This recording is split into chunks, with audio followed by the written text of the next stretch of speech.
Bikepacking in the UK, where the trails are muddy, the hills never seem to end, and the weather has a mind of its own. But honestly, that's what makes it so brilliant. Whether you are flying down some rocky trails, dodging cows in a field, or just trying to find the least soul-crushing climb, there's something here for everyone.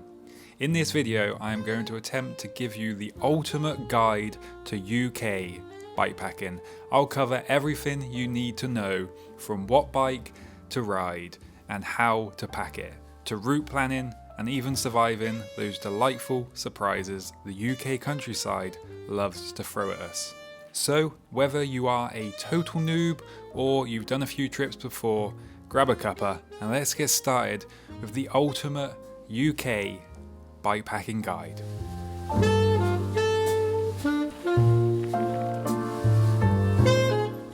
In simple terms, bikepacking is riding a bike for multiple days to somewhere or around somewhere, utilising a more off-road, the path less travelled approach. Bikepacking can be as long or as short as you like. It can often be done as part of an event where riders will make their way through a course. The rider will have to overcome whatever challenges the trails will throw at them, completely self-supported in a bikepacking event. Normally to be the fastest rider around a set route that will normally take multiple days to complete. Riders will often have to make it to checkpoints along the route in a bikepacking event. With the bikepacking popularity growing over the last few years, the lines have blurred between what bikepacking and bicycle touring is.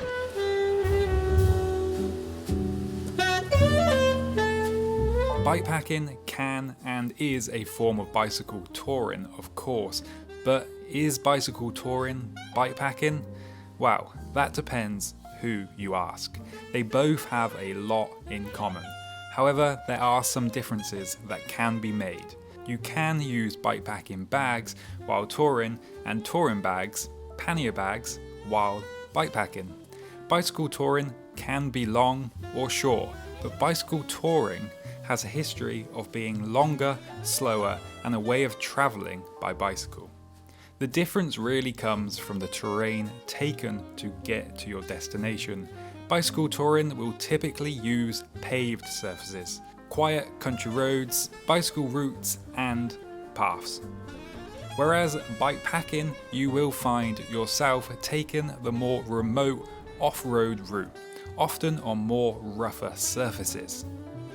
While bikepacking often avoids the bigger built-up cities and towns and stays in the remote locations of mountains, national parks, bicycle touring will often be travelling to these towns and cities, often to stay for a few days to explore the sights, as bicycle touring often has the emphasis on slower travel and sightseeing.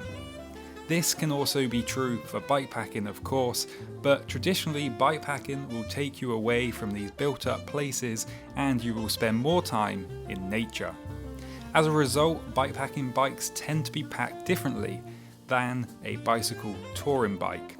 Often, but not always, a bikepacking bike will be set up with bigger tyres for off-road trails and packed in a more minimalist approach, as being off-road means the weight of the bike can have a bigger effect on the handling, whereas a bicycle touring bike is often loaded with more creature comforts, normally with a full pannier setup, normally in a more upright position, promoting a slower but comfortable way of travelling. Bikepacking, there is often a need or desire to travel further and faster, so the bike setup will often be set up trying to find the perfect balance for speed and comfort for the individual rider.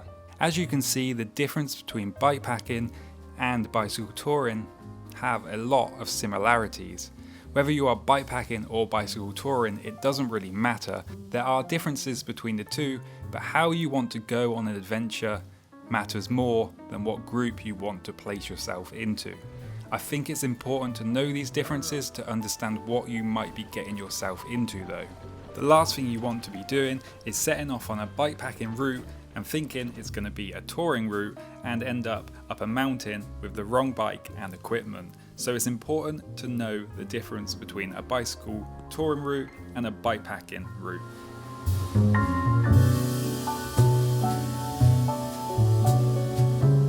Fitness is borrowed. This is something you need to understand. We are all on different levels of how much fitness we are currently borrowing. Fitness comes and goes depending on a multitude of reasons. The great news is that bikepacking and cycling in general is a great activity to get into whether you are at the peak of your fitness or trying to get back to a healthier lifestyle. Bikepacking, there are no rules as such. You can adapt a bikepacking adventure to suit your fitness level. The very nature of self-supported bicycle riding and bikepacking means you get to decide what is best for yourself. That being said, this is why I started to make this video, with helping you understand what bikepacking will typically involve. With bikepacking often meaning an off-road adventure, it does mean that understanding your body, understanding your limits and fitness level is very important. Cycling off-road is just a harder thing to do than cycling on paved surfaces. The UK is a diverse place with ever-changing terrain, so really understanding your own fitness level is not only crucial for you to have a successful bikepacking adventure, but not understanding your cycling fitness level is a sure way to ruin the experience of a bikepacking adventure. It's going to make it extremely difficult to pick a route that is suitable for yourself to have a good time. Here are some ways to help you understand and improve your fitness as you get ready for a bikepacking adventure.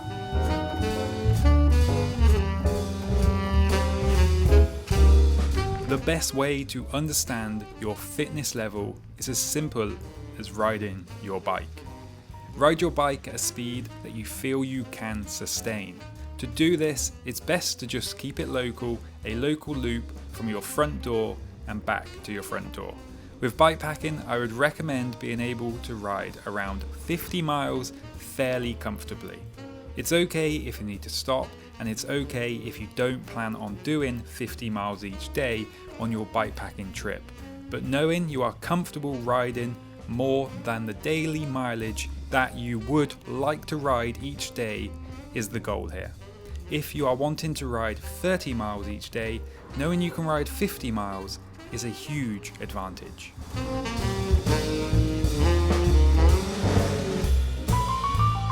I have always loved cycling because it is generally a pretty easy sport to adapt into everyday life. And to build your fitness up, the simple thing to do is just ride more. Incorporate it into your daily life if you can. Cycle to and from work, cycle everywhere you can. And you will start realizing your fitness will improve without really doing any real dedicated training. Riding often, even if it's for shorter periods of time, will give you a greater effect on your overall fitness. Riding for 1 to 2 hours each day is going to be better than going for only one really long ride once a week. It's often easier to fit into your daily routine too. Remember, bikepacking is going to mean you will be riding for consecutive days, so being used to riding each day is a sure benefit. That's not to say doing a long day ride won't help from time to time though.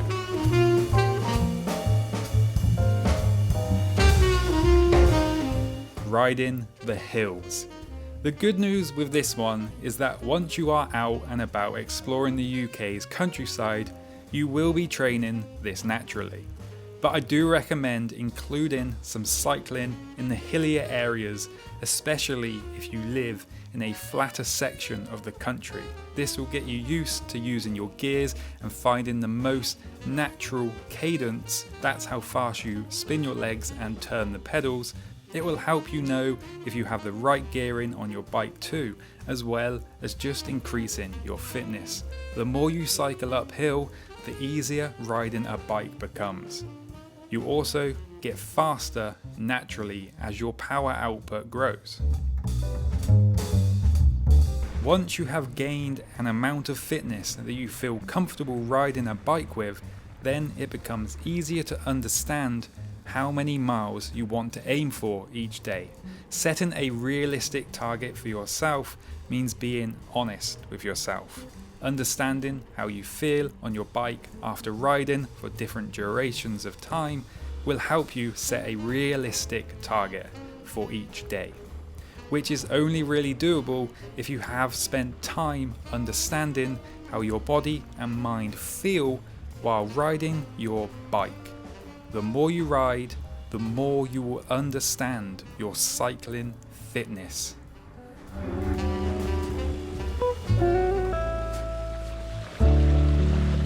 As we have learned that bikepacking refers to the more off-road side of bicycle touring, so bike handling skills and the level at which you can control your bike is going to be a crucial skill you need to understand. Different routes require different levels of bike handling skills, but we will get into route choices later. The UK is very diverse. The trails you will encounter can vary from flat, hilly, vertically steep, rocky, muddy, chalk, gravel, narrow, through farmers' fields with crops growing or cows or bulls roaming, horses, sheep. Luckily, you don't really have to worry about anything too deadly in the UK. The trails can be vastly different from month to month, so understanding your level of bike handling skills is going to help give you the best possibility of having an enjoyable trip. And the simple answer to understanding your own level of bike handling skills is again to spend time riding.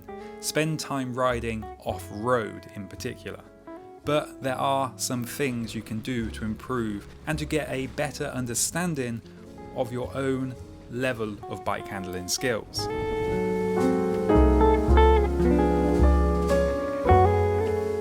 If you can ride with someone who you know is a better bike rider than yourself off-road, then personally I think this is the number way to just become a better rider. You will naturally improve as you are able to visually and in real time see how something should be ridden. Whether that is just getting a better idea of line choice or just being able to see how a bike will react to going over or through a given obstacle.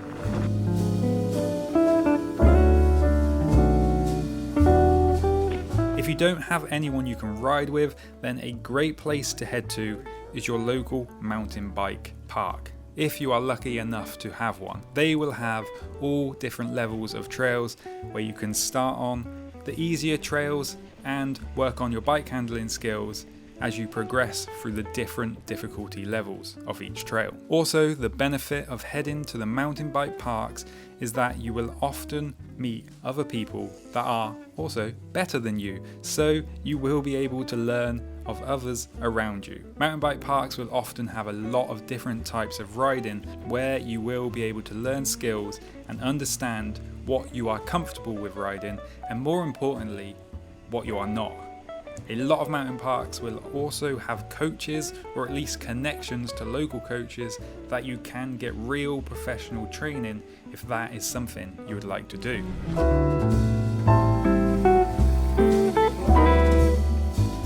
If you don't have any local mountain bike parks and you don't have anyone to ride with, then your best option is to find the nearest bridleways and start discovering your local area. Go explore your local area if you have been putting in some training miles on the paved surfaces. See if you can make the same route have some off-road sections. Riding on your local trails will at least give you some idea of what you are likely to come up against when you go on a UK bikepacking trip.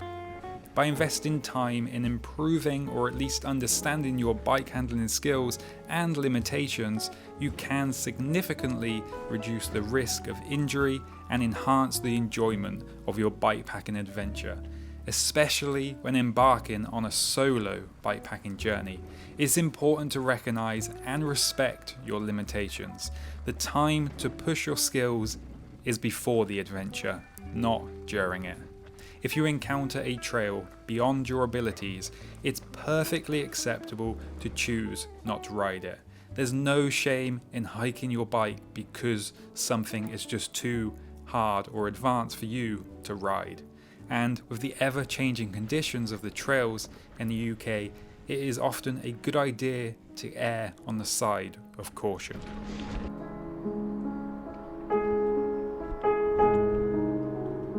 Briefly mentioned that with the difference between bikepacking and bicycle touring means the bike setup is often a little different. And while there is no rules on which bike you have to use, choosing a bike and having it set up in a way that you are comfortable riding on is the most important thing here. You can ride any bike on any trail in theory, but setting up a bike that is suitable for the adventures that you are planning is important, not only for the enjoyment of the trip, but safety of the trip. Not to mention riding a bike that is not suitable for the trails you are riding and braking every 5 minutes isn't going to be a very enjoyable one.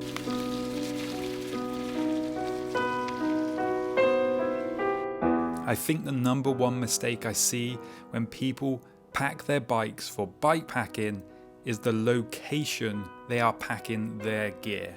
So often I see a bike loaded to the brim on the rear wheel. The key to packing your bike is to keep the load evenly spread out throughout the bike. You don't want to have the rear carrying everything and you don't want the front to be carrying everything.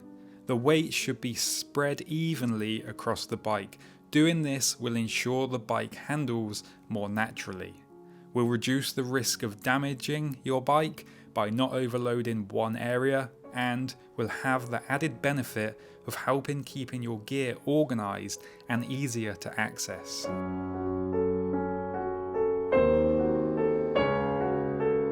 The UK trails changing day by day.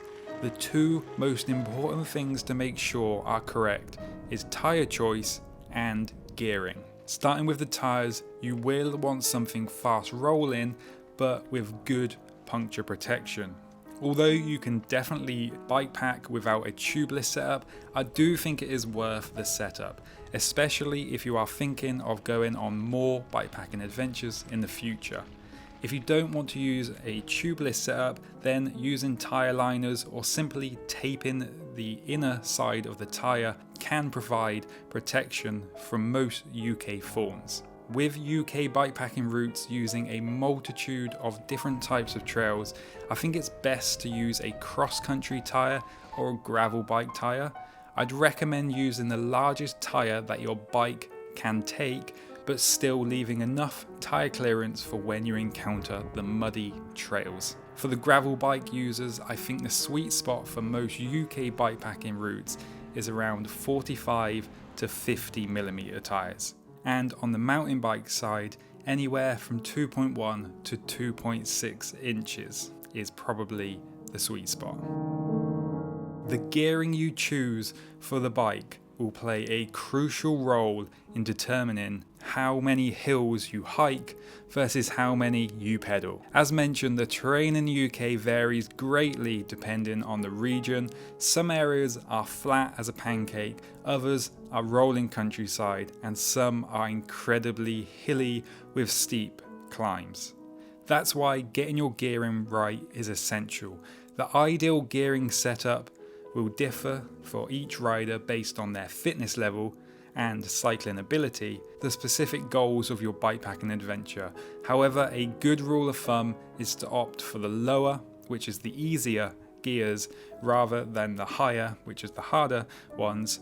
It's better to have an easier climbing gear you rarely use than struggle with the gears low enough for tougher climbs. Easier gearing will be more useful than harder gearing when bikepacking in the UK.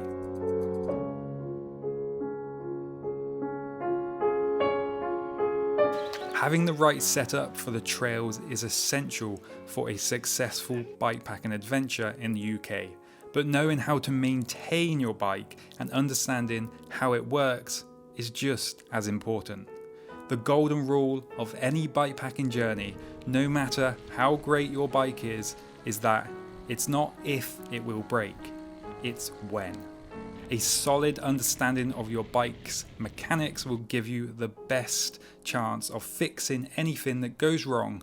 When setting up your bikepacking rig, consider how easy is it to repair or replace parts while on the trail.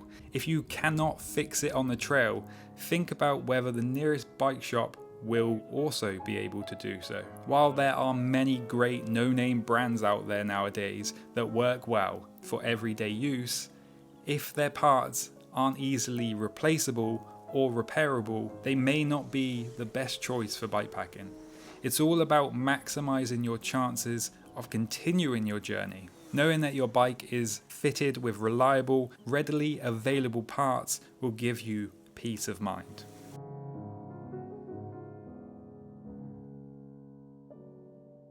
Which brings me on to what tools you need to carry while on a bikepacking adventure.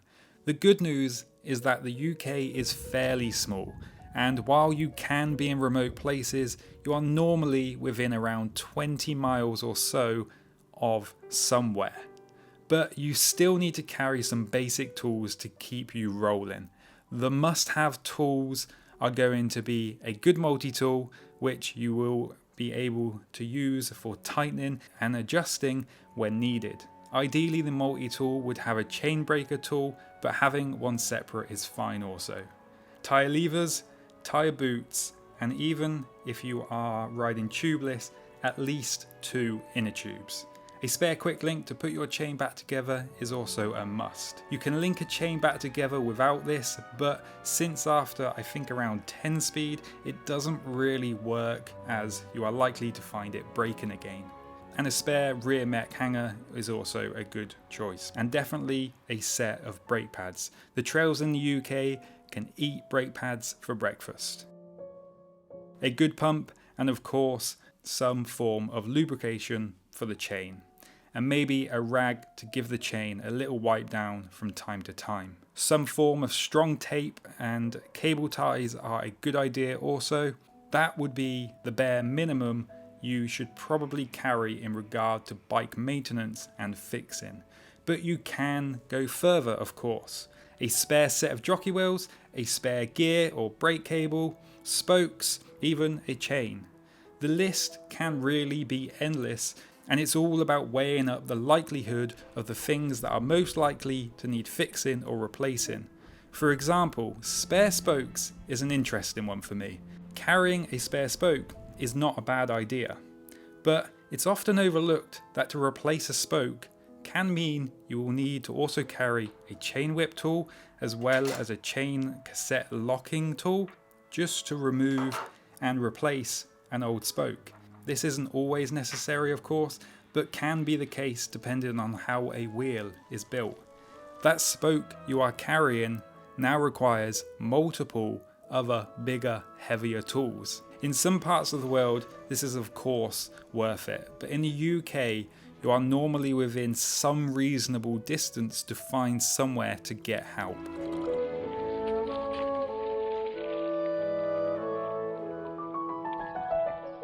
Now that you have your bike set up, it's packed up with all the gear you think you will need for your trip. The next really important thing you need to do is called a shakedown ride. A shakedown ride is a great way to not only test out that your bike is working as it should and feels good to ride. Remember, after adding all your gear to the bike, it will feel different, and the shakedown ride will give you a good chance to get used to how the bike rides and help make changes before you go on the real adventure. Here are some things to know about a shakedown ride.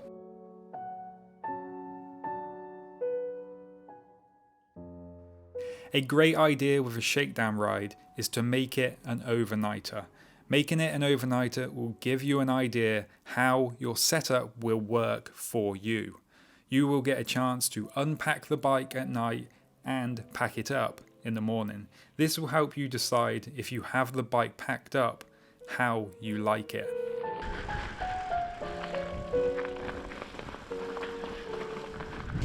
Get off-road and get over some rougher trails. The shakedown ride should replicate as much as possible of a bikepacking adventure that you are planning on going on. It's not only testing your bike is working, but also that nothing is going to fall off and nothing is going to become loose. The idea of a shakedown ride is to help you find out what works and doesn't work in a more controlled environment, where if it all goes wrong, you can just bail and go home.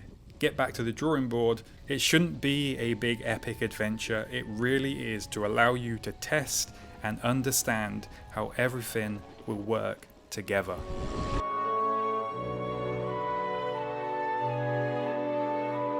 Planning a UK bikepacking route has probably never been easier with all the data that is available online now, and with more and more people getting outside themselves and more data becoming available from the trails, the trail conditions, and also the trail types. The first thing I will be going over is the types of ways, and to do that we need to break it down to England, Wales, Northern Ireland and Scotland, as each have their own set of rules, which we will go over soon. But the different types of public rights of way in England, Wales and Northern Ireland are as follows.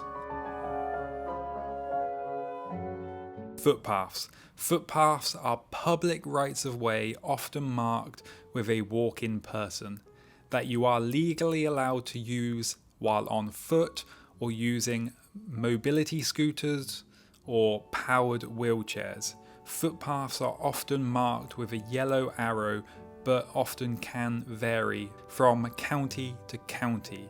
Bridleways. Bridleways are for use while either walking, cycling, horse riding and using mobility scooters or powered wheelchairs. These public rights of ways are often marked with a sign with a horse and often but not always use the colour blue. Restricted byways are public rights of way that you may use without a motor. A restricted byway is essentially an old road that is now used as a path for non-mechanical vehicles.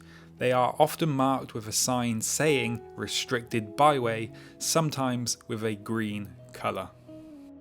Byways, similar to restricted byways, however, is open to all traffic.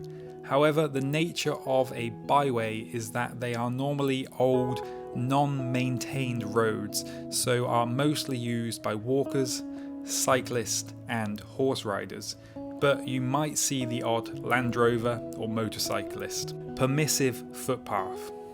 A permissive footpath is not a legal right of way, however is a footpath that has been permitted by the landowner, which means you may use the path while on foot or while using a mobility scooter or powered wheelchairs.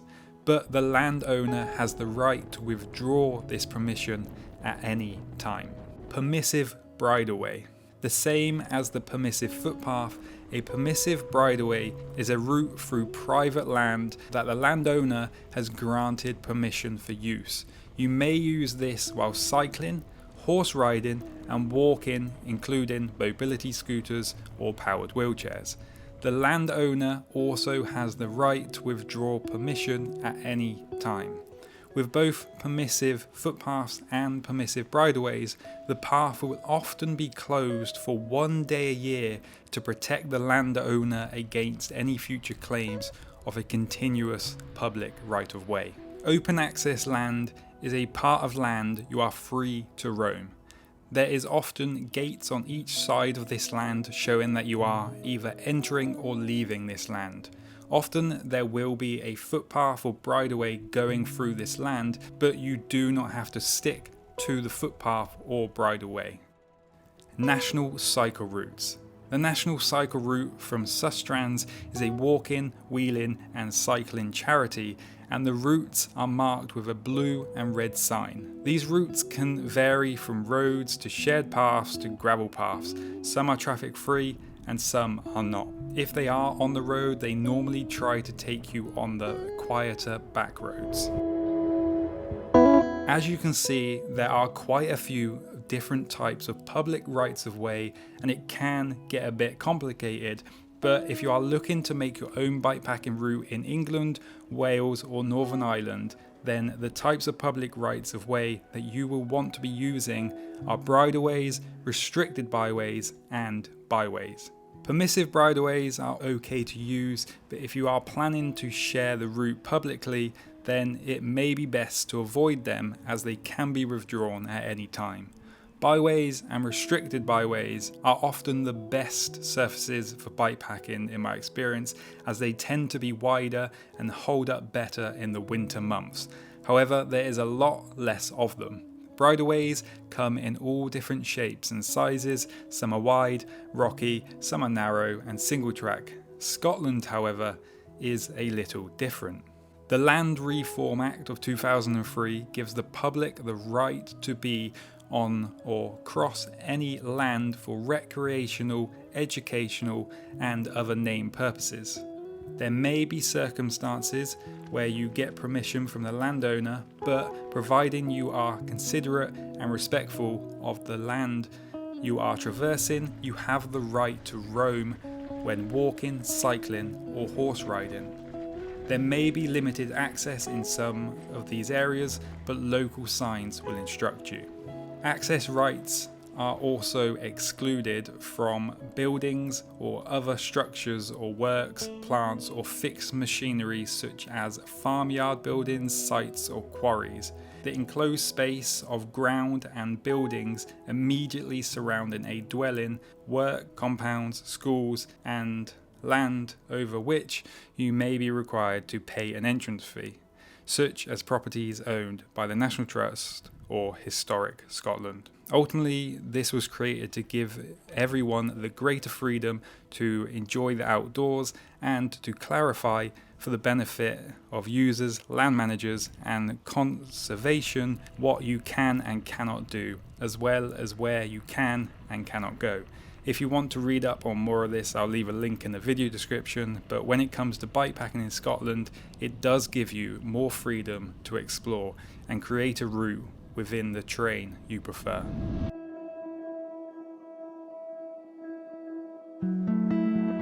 So now you have an idea of the types of public rights of way in the UK and who and what can use each one. The next question is how to find them. The good news is there are many ways nowadays to find the trails, but the bad news is finding how good the terrain is on each trail can be a little trickier. To find where these public rights of way are though, here are some options you can try.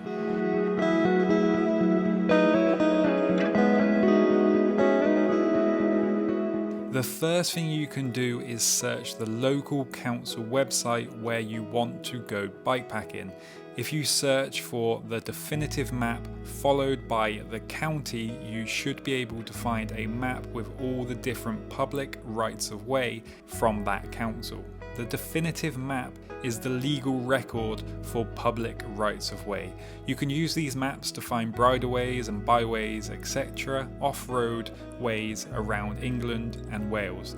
Most councils nowadays have digitised these maps, so you can access them online. If, however, you find a definitive map is not available online, contacting the council directly may be required. In Scotland, there is no definitive map, however, that doesn't mean there is no known rights of way in Scotland, and you will often come across signs directing you along the Scottish rights of way. The charity Scottish Rights of Way and Access Society is the reason you will see them.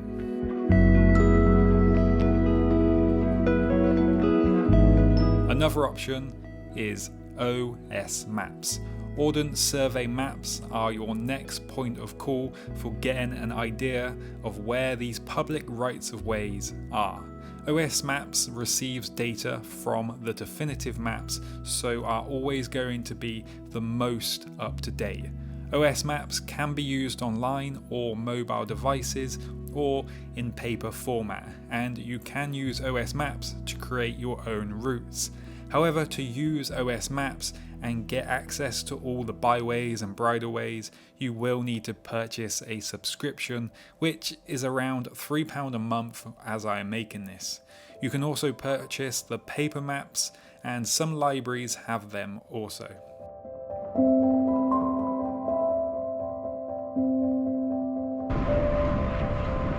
It's one thing to know where all the trails and public rights of way are, but it's another thing being able to connect them and find the most suitable trails to ride along.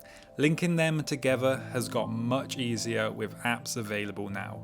When it comes to plotting a route together, you can of course just use your old paper maps, but there is a lot better way nowadays. And there are more than 3 apps, but I will go over 3 apps for plotting routes, one of which has already been mentioned.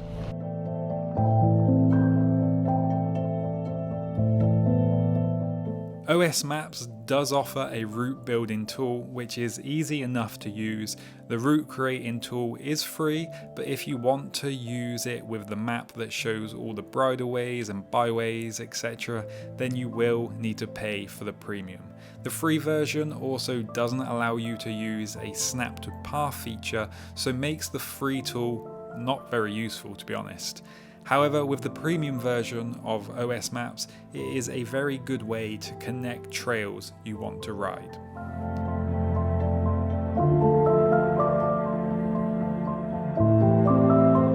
Ride GPS is another good option to use to build and plot your routes. However, unlike OS Maps, it doesn't get data from the definitive maps. It uses something called OpenStreetMaps. OpenStreetMaps is a map of the world created by people like you and me, and is free to use under an open license. However, because it is not using the definitive map data, it can and does sometimes mean routes and trails may be wrong, non-existent, and does mean you might find yourself not able to use a certain trail. You may be directed to use a footpath, for example, as the data a particular trail isn't always known by OpenStreetMap or Ride GPS. However, using Ride with GPS offers different kinds of benefits. One being you can create routes for free, and you can also download other people's routes for free. You are also able to easily link Ride with GPS to your GPS device, and streamlined with data that cyclists often like, or you can just use it on your phone. However, I don't typically use Ride with GPS, as I've always felt it's a little bit clunky, and typically I'll opt for another app.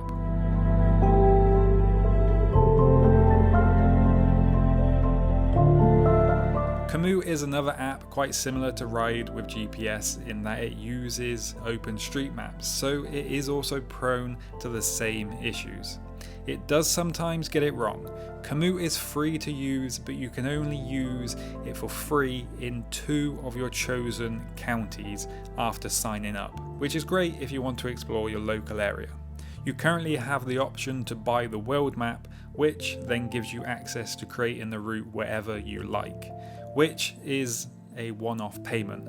They do also have a subscription service, which means you can break down longer routes into individual days.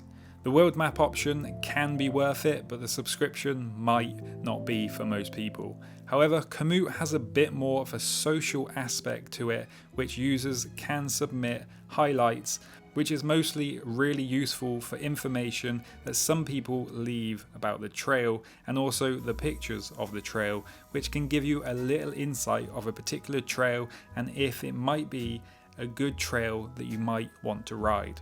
You shouldn't rely on this alone, but it can be helpful. Komoot's routing tool is also very good and very intuitive, so it is a useful tool for plotting the route together. But it is also a good idea to also look and compare with the definitive maps to make sure you are using the bridleways. A little tip that I have found to give the best results for rideable trails on Komoot is to use the Enduro mountain bike option. The way Komoot categorizes trails with the data they have means Enduro mountain bike trails normally falls onto bridleways and forest tracks, whereas the mountain bike option uses single track options, which is more often than not a footpath in the UK and not a bridleway or a byway. And as footpaths, you're not really meant to cycle on in the UK, and often they're not really rideable.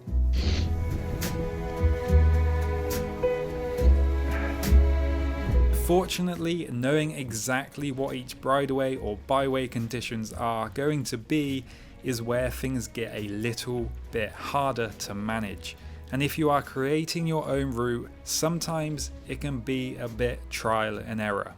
But with the ever-changing conditions of the UK, byways do tend to hold up better and tend to be more consistent, but there's no guarantee. The issue here is that byways and restricted byways are a lot less common than bridleways. A lot of judging what is going to be suitable for the ride you want comes down to experience and local knowledge. Particular trail starts or ends at a road. Google Street View is also an option to get a little glimpse into what the trail might be like. Some bridleways just go through fields, some through woodlands, and some are narrow and some are wide.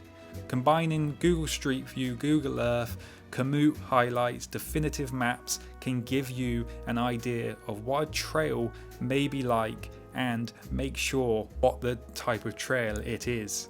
You can also use the data from the likes of Strava to get an idea of how often trails are used, which can be a good indicator of how good it is to ride. And also, Trailforks sometimes has some useful information. As you can see, making a route can be complex and time consuming, but the good news is that there are many different types of routes for all level of abilities in the UK already plotted out, so you can leave all of that time consuming stuff to people like me and get out on your adventure. So let's go over where to get these routes and some routes that I recommend to start with.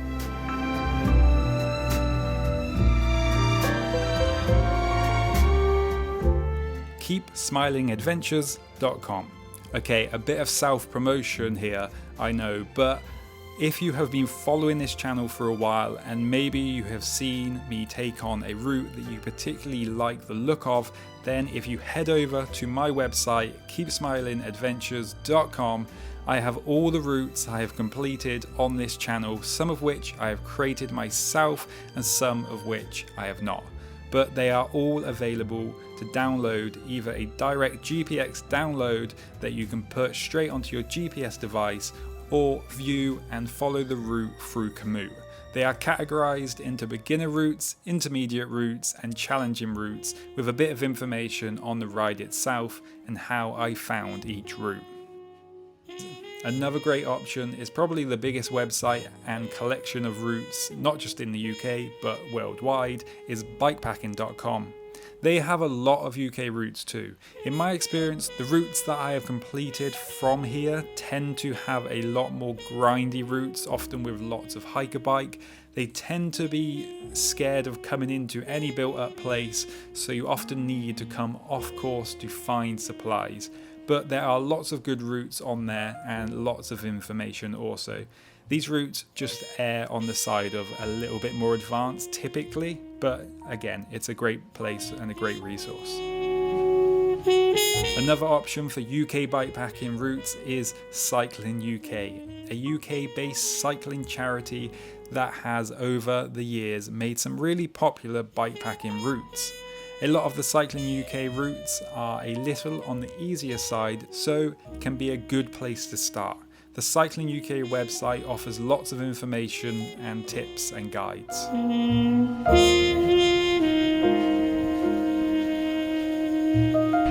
With so much choice, it can be hard to decide which route to take on. So here are my recommendations. I will give you 3 recommendations for the best beginner routes, 1 from England, 1 from Scotland, and 1 from Wales. And then finally my top 3 routes of all time.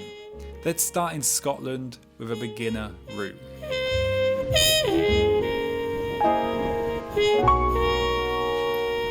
I think a good starting point for a beginner bikepacking route in Scotland is actually going to be one I completed recently, bikepacking around Loch Ness.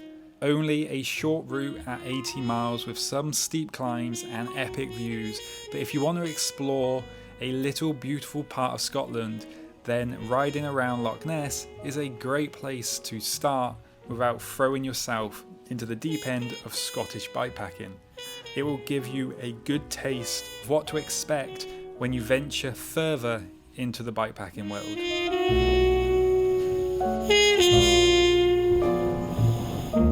The Gower. Wales and beginner routes don't really exist on the most part, but the easiest route I have experienced and the most beginner friendly fun bikepacking route I think I took on and I would recommend would be the Gower. A short route perfect for an overnighter in Wales. It's Wales but less remote, less rugged and less brutal, but equally as beautiful.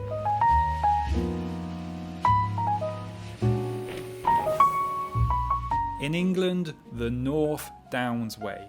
The North Downs Way is going to be my recommendation for a great beginner route in England. It's a great fun route with lots of fun trails. It's well signposted and can be ridden most of the year, with some beautiful views and a chance to ride through some beautiful bluebell filled woodlands if you take this on at the right time.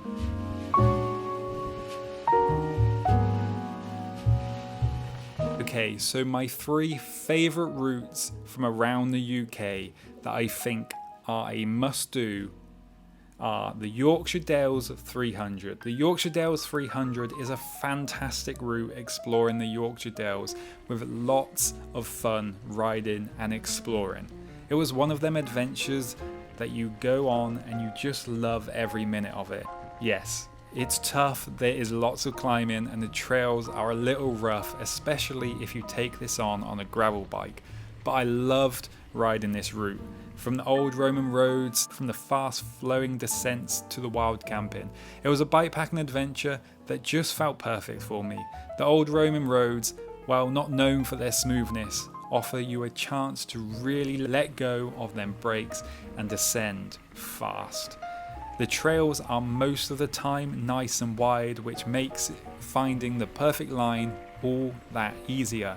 And there is so many places to camp with incredible views looking over the dales. My next recommendation for just best routes is the Second City Divide. I'd highly recommend this one starting in Glasgow and finishing in Manchester. 360 miles of pure joy. Well, nearly. More like 300 miles of pure joy than the not so fun Pennine Bridleway to finish off.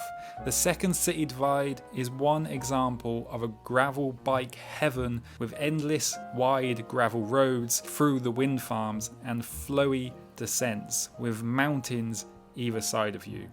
Unlike a lot of the routes in the UK, this one isn't afraid to just use the road sometimes, which means you get to experience some incredible flowing roads with great views.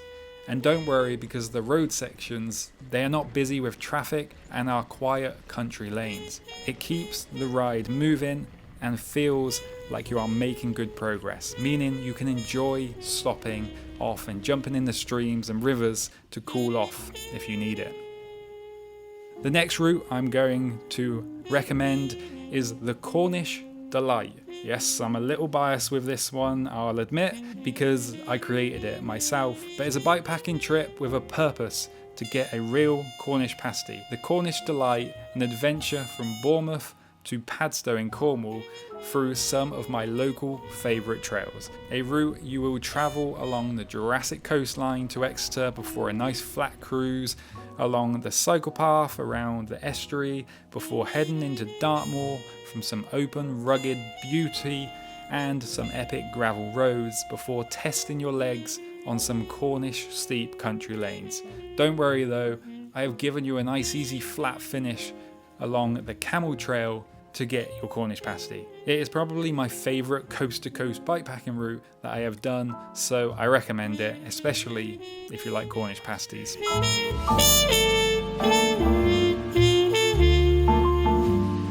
So you have your bike, you have your route, and now it's time to pack everything you need. While everyone is different with different comfort levels and tolerances for the ever-changing conditions that bikepacking in the UK brings, there are a few things to think about when packing your bike with the gear you will need. Let's start with some essential clothing items and the best way to approach what to bring.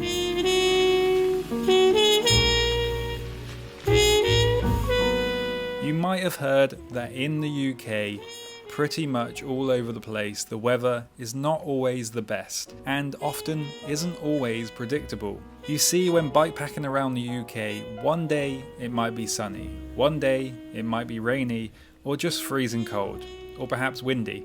The temperature around the UK can vary and is normally a few degrees warmer in the south from, say, the north. So using a layering system is going to be the best route. To be able to provide as much comfort while on a UK bikepacking adventure, using the layering system is going to make the times where the weather is not the best that little more tolerable. The layering system designed to keep you comfortable and protected in varying weather conditions. You can add or remove layers as needed to regulate your body temperature. When you are active, you may start with fewer layers to avoid overheating. Or when the weather gets colder, you can add layers for warmth. If you start to sweat, you can remove layers to prevent moisture buildup, especially in the cold conditions where sweat can make you feel even colder. By using a layering system, you can adapt to the changing weather conditions and stay comfortable and protected during your bikepacking adventures.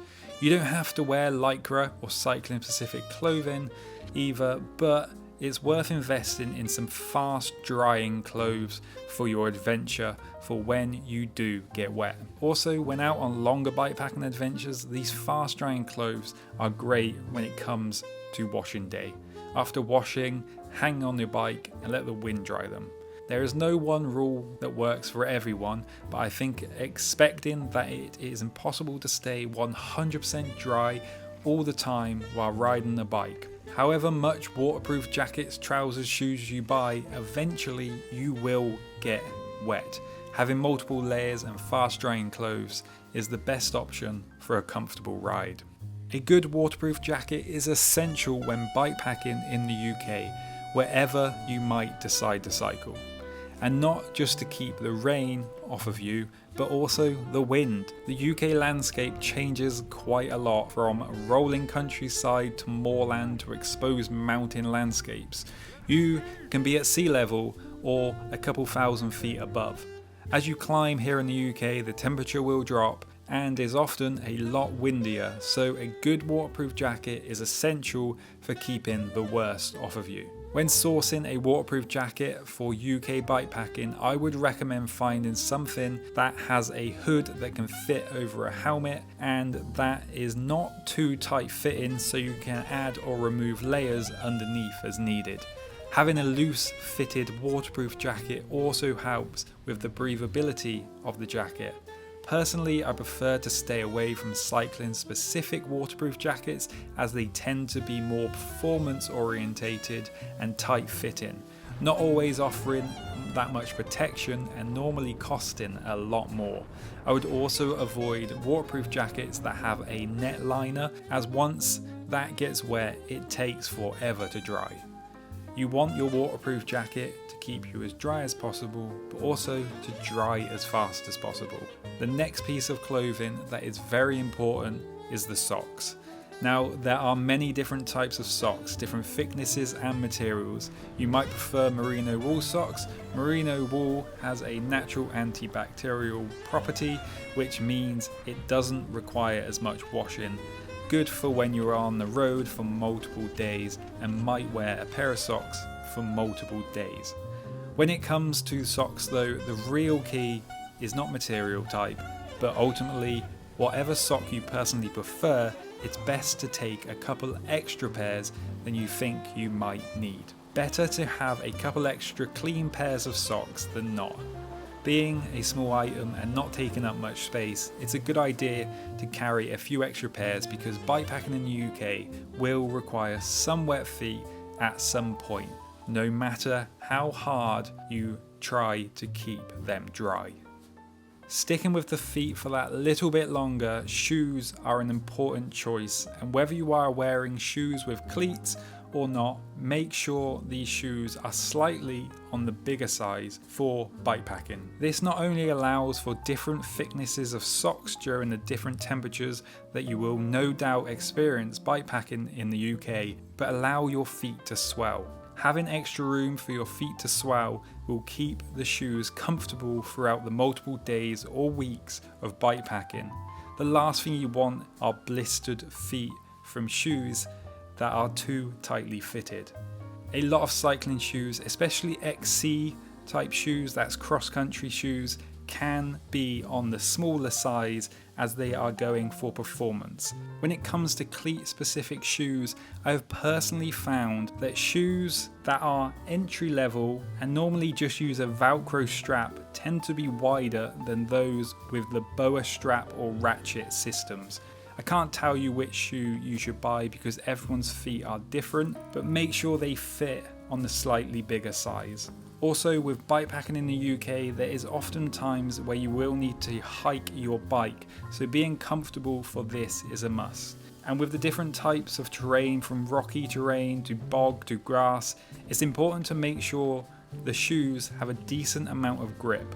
Personal experience for me is to avoid stuff that are fairly flat on the bottom, like the 510 shoes, as it makes hiking up wet grass practically impossible, and opt for something with a good amount of thick tread underneath. The UK bikepacking routes will often have streams or rivers that you might need to cross. In the drier months, these are normally quite shallow, but it still poses the question of taking a separate shoe or sandal used to make these streams or river crossings. I know at least one person who swears by riding in sandals all the time, but with all the rocky terrain, it's not something I'd recommend personally. In my experience with bikepacking in the UK, most streams or rivers can be crossed without getting your feet wet anyway, and often when you can't cross them without getting wet, there is often multiple crossings every 50 to 100 meters, for example, meaning you will be stopping to change those shoes quite often. But it's not a bad idea to carry a pair of sandals or beach shoes if you really don't want to get your feet wet. Bikepacking in the UK has its perks, and one of them perks is that we don't really have too many dangerous animals, no bears at least, but we do have a few insects that will give you a nibble, most of which won't cause you any long-term harm. It might just be a little itchy for a while. However, we do have ticks here in the UK, and with a lot of bikepacking routes going through grassy and wooded areas, tick bites are not always going to cause any issue, but being bit by a tick can cause you Lyme disease. You might not feel a tick bite, so you need to check your clothes and skin regularly, especially if coming through grassy or wooded areas. So why am I talking about ticks? Well, it can be a good idea to wear trousers and long sleeve t-shirts in the UK while bikepacking to reduce the chance of being bitten by a tick. Carrying a good jacket for warmth is essential for about 10 months of the year in the UK. In July and August, you can normally get away with just a waterproof jacket for the early morning or the setting up of camp, or when on higher ground. However, it is a good idea to carry either a down or some form of synthetic down or anything that is insulated and is packable. Unless you are on a winter adventure in the UK, it is usually too warm to cycle in something like a down jacket. However, it is very useful for the evening when in camp, or if you are a cold sleeper, you can use it to sleep in. Whatever you decide is right for you to take, just make sure that you understand your own ability and tolerances to the conditions you will likely come up against while bikepacking in the UK. The temperatures can change throughout the year, from below freezing in the winter and around mid-20s in the summer. You need to make sure you check the conditions before heading out and make sure you pack everything you need to keep warm, dry and safe. You will never be able to predict the weather for a whole 2 weeks, but as long as you have an idea of what it's going to be like, you can stay safe, warm and comfortable. Packing your gear onto your bike is just as important as to what to pack, and there is no one right way to do it apart from what I mentioned earlier, that you really need to spread the weight of the gear over the bike. But also it's very important to pack your clothes in a way that keeps them dry when they are on your bike and separate from wet clothes. Depending on how you set up your bike, then you might have a separate bag. But if you are using a saddle bag, then it's best to make sure you keep the used, wet, dirty clothes apart. Use an inner dry bag inside your saddlebag to keep things separate. It's really as simple as that. This goes with your tent. If you have a two-piece tent, keep the outer separate from the inner. A dry set of clothes is essential for safety here in the UK. Just remember, if you get wet, you get cold. There's no way around it. Always keep at least one set of clothes that you can get into once you are out of the rain. When packing your bike, make sure you think about how to keep the wet and dry gear separate. The thing with bike packing and packing all the gear onto your bike is often how will it fit. And while bikes can hold much more than you might expect, there is a couple of things to consider. One is the weight. Now, a fully loaded bike can be heavy, and a heavy bike is never going to be as easy to pedal up some of them steep climbs that you will find here around the UK. So while weight is important and it's a good idea to only carry the things you know you will need, which does take a bit of practice, that can only be practiced by going out and finding what you use and don't use. Saving weight on gear often just means paying more, unfortunately. So while weight isn't something to completely neglect, it's not something you should worry about too much. Try not to get hung up on saving a little bit of weight here and there that won't make that much difference on a fully loaded bike anyway. However, pack size is something that is more valuable. The less space something takes up, the better, as often it's space that is limited on the bike and not so much weight. There are certain items that typically take up a lot of space, like sleeping bags. A synthetic sleeping bag will typically take up much more space than a down sleeping bag, so it's worth investing in a sleeping bag that packs small. Tents have come a long way over the years, so you don't have to have a big bulky tent, and the tent, it's worth finding one that packs down small. You don't have to spend crazy money on tents to get that small pack size either nowadays. When packing a tent, pick for pack size over weight. When packing the clothes you want to wear, pack the clothes that pack up small. Tech tees, bib shorts, arm and leg warmers.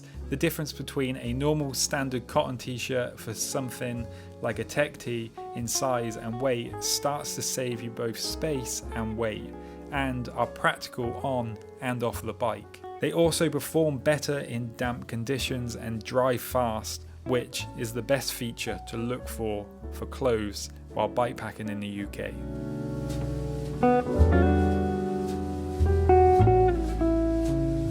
The good thing about bikepacking in the UK is that you are normally going to be within reach of a built-up area where you can get help, find supplies, or a bike shop, or any other things you may need. However, that doesn't mean there are no dangers, and taking care of your safety is extremely important.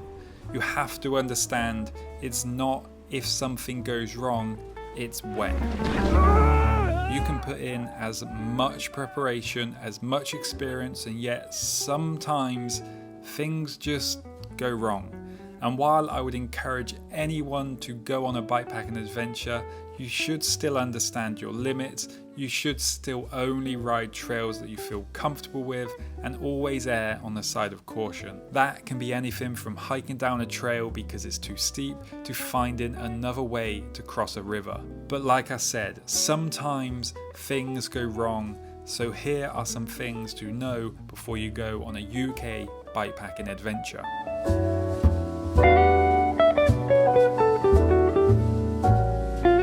The emergency phone number is 999. That's 3 9s. You can reach the same service by dialing 112 or 911 in the UK. The 999 switchboard can connect you to the ambulance, fire, police, coast guard, search and rescue, and bomb disposal services. You should call 999 only in serious emergencies only. The UK is quite well connected, but there are areas where you may not have signal. This is common in some remote sections in Scotland and Wales, especially when down in between the mountains or hills. If you are going to be going into a remote area on your own, then a satellite phone like a Garmin InReach might be a good idea. Alternatively, make sure to let someone know where you are going and give them a copy of the route you will be doing and check in with them regularly. If you find yourself in a scenario where you need to contact the emergency services and you are not sure exactly where you are, there are a couple of ways to let them know. If you are using a GPS unit, then you should be able to access your current GPS coordinates. On my Garmin, it's as simple as a couple of taps. A couple of apps to add to your phone are What 3 Words, so you can give your current position, which works very similar to a GPS coordinate. Another app is OS Locate, which converts your GPS location to the OS grid reference. The emergency service operator will have access to a computer and internet, so the more details you can give, the better.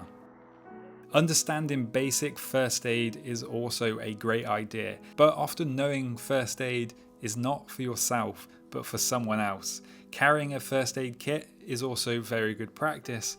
Personally, it's nearly always better to just build it up yourself than buy a pre-made one. For bikepacking, it's a good idea to have plenty of antibacterial wipes, some kind of bandage, enough that you can wrap it around for a twisted ankle, for example, some plasters, some cream for insect bites. I use hydrocortisone cream because I also get a bit of eczema occasionally. If you are in Scotland, then some smidge to repel the midge. The main thing to remember while in emergency is to stay safe and stay calm.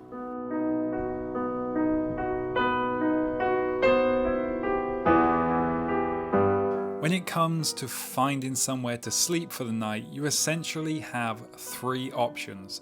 You can wild camp, you can stay at an official campsite, or you can have a bit more luxury with a B&B or a hotel.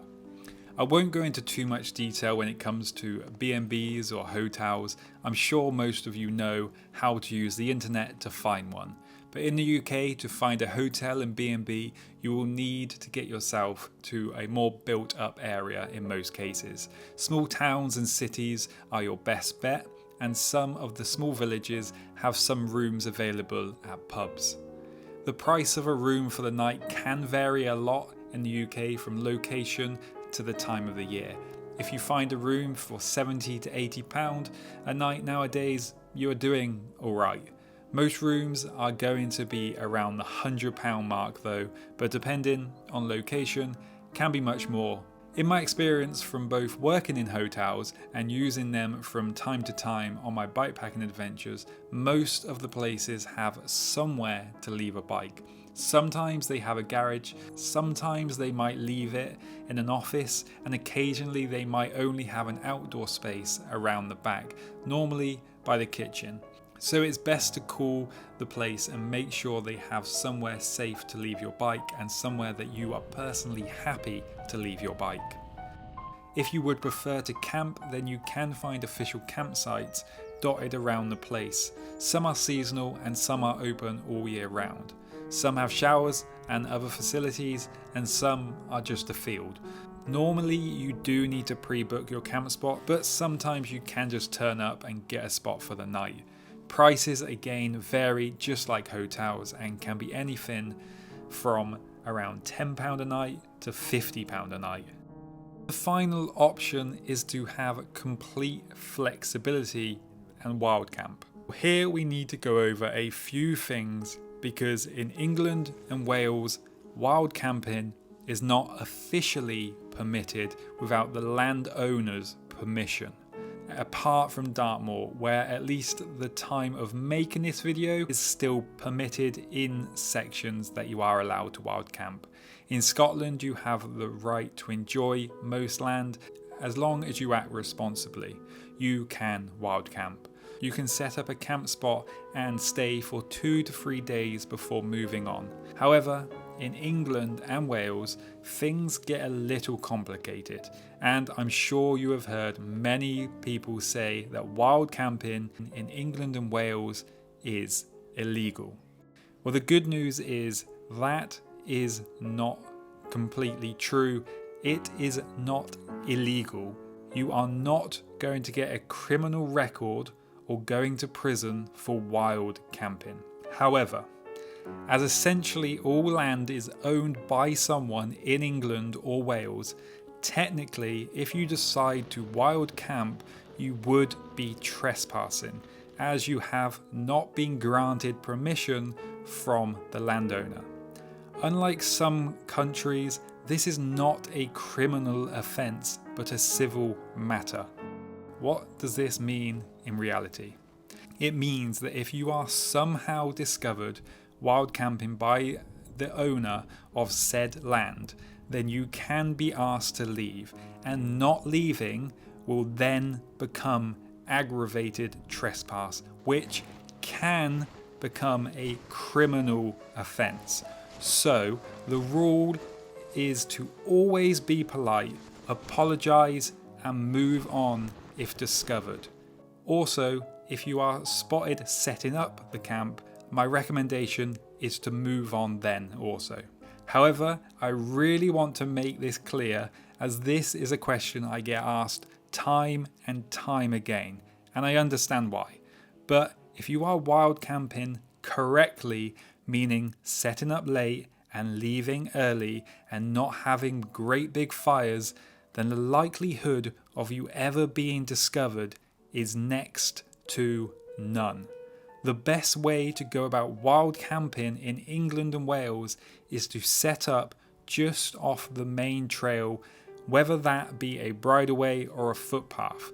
Once you get off road and the sun has started to set, you will very likely see no one. You will start to get a feel for a place once stopped as to how busy a trail might be. When looking for somewhere to wild camp in England and Wales, it's important to choose a spot that isn't going to get in the way of someone else using the trail. Even though you are very unlikely to see anyone after sunset, you don't want to be camping directly on the trail because people can still come through at night. Most likely someone just like you enjoying the outdoors. Just because wild camping is not permitted does not make it illegal. And while Scotland 100% have it right, you can wild camp in England and Wales. There are plenty of remote areas where you cannot see anyone all day and especially at night. But you must follow the rules of setting up late and leaving early and just have no fires. Use a little stove if you want, but leave no trace. Completely understand the anxiety of camping somewhere and maybe bumping into somebody, but the realistic chance of somebody actually seeing you once the sun has set is practically zero. With that being said, wild camping in the UK is best with a tent or a bivvy. You can use a hammock in the UK, but it can be a lot harder to find places as a lot of the woodlands in the UK are private and often the trails don't really go through them, so it's a lot easier with a small tent or bivvy.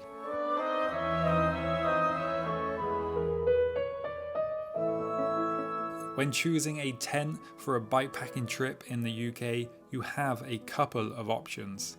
A freestanding tent. A tent that uses poles to form the structure of the tent and can be used without staking it out.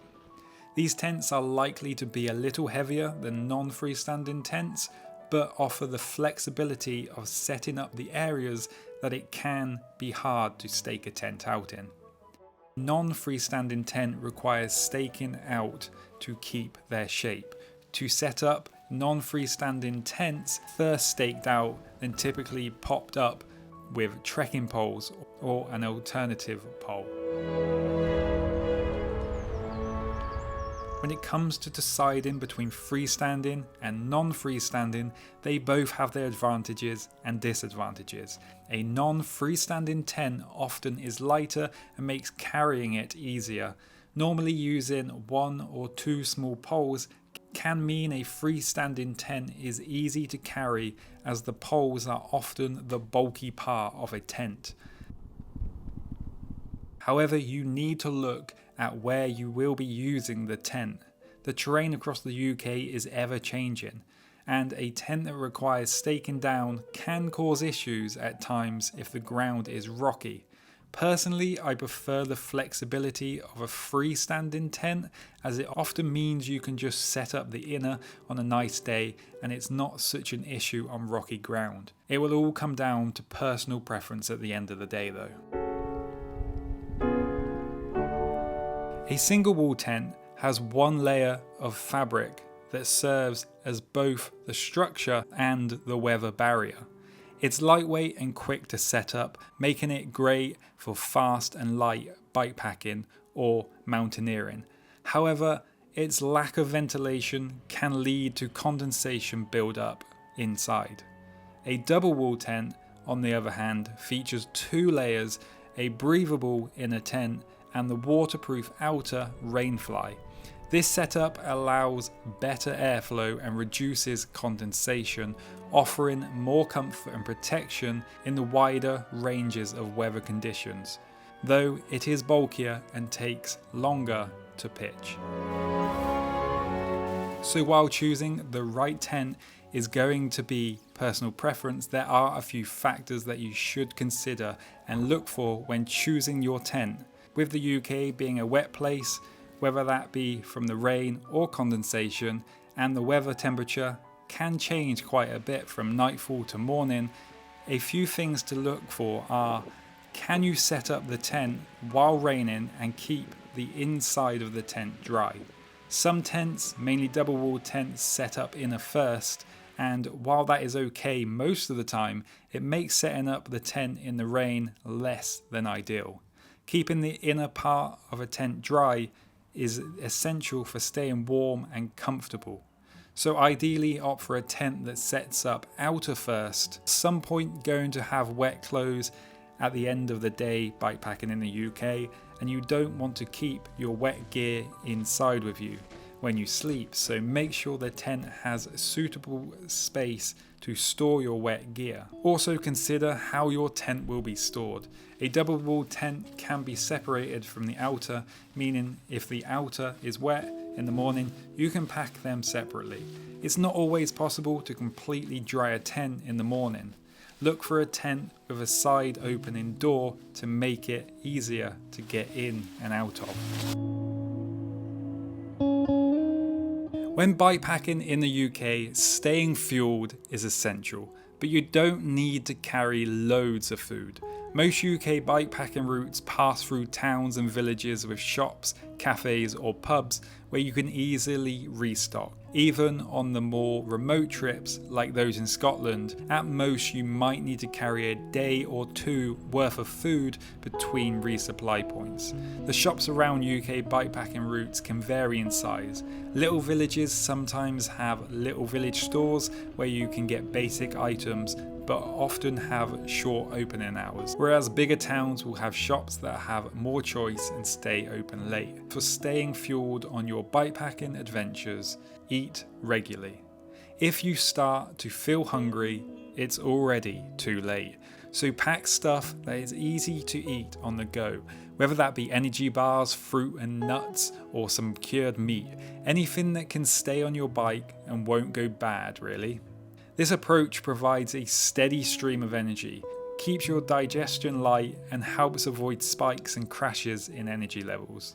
You will be burning a lot more calories day to day, so make sure when you are stopping to eat high calorie foods. Depending on how much you usually ride, the calorie intake that you will need to consume might be similar to your normal bike ride or a lot more. That's why it's important to eat often. Personally, I would advise against eating big portions of food mid-ride and save the big meal for the end. This will avoid stomach issues. A big meal can cause bloating, cramping, or nausea.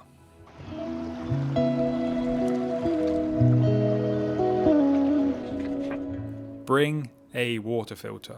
Since water is heavy to carry, it's important to use a water filter, especially on more remote routes like those in Scotland where streams and rivers are common.